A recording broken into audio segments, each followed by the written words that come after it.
Hello, welcome to this session on luminosity and the apparent brightness of a star.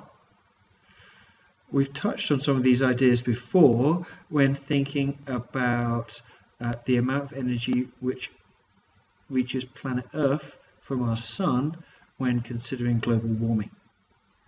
So there may be some things which you will remember from that. So let's start off with what luminosity means.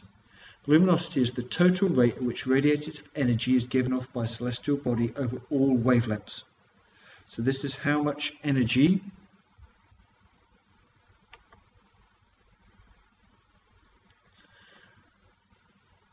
and the sun's luminosity is about 4 times 10 to the 26 watts. So the amount of energy given off per second. Now as it happens, there's a law, Stefan Boltzmann's law, that says there's a relationship between luminosity and temperature.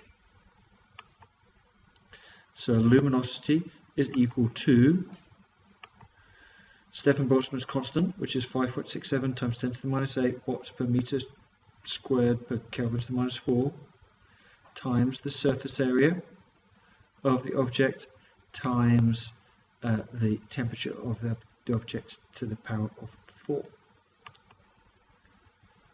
So what's this look for a spherical star? For a spherical star, we need to think about the fact that the surface area can be calculated as 4 pi r squared. So that gives us the stellar luminosity. Now the brightness of the star, that depends on how far away that star is. So it's the amount of energy that reaches planet Earth and its power per meter squared. But this means a distant star is less bright than a close star. So we're talking about the apparent brightness in the sky. Now, brightness is related to luminosity, but it's luminosity divided by 4 pi d squared, where d is the distance in meters, b is the intensity, and n is the luminosity.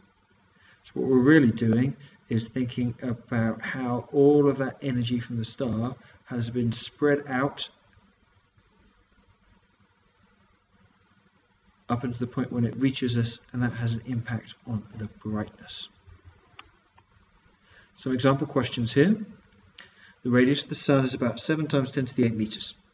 The surface temperature of the sun is about 5,800 Kelvin. Use this information to find the luminosity of the sun. How much more energy is emitted by a star of 20,000 Kelvin compared to that of one of 5,000 Kelvin? And finally, the luminosity of Sirius A is 8.17 times 10 to the 27 watts. If this star is the same size as the sun, what would the temperature be? Okay, so think about those questions. Pause, take a moment. My exam answers are 3.95 times 10 to the 26 watts, 256 times more luminous, and finally with a temperature of 12,369 Kelvin.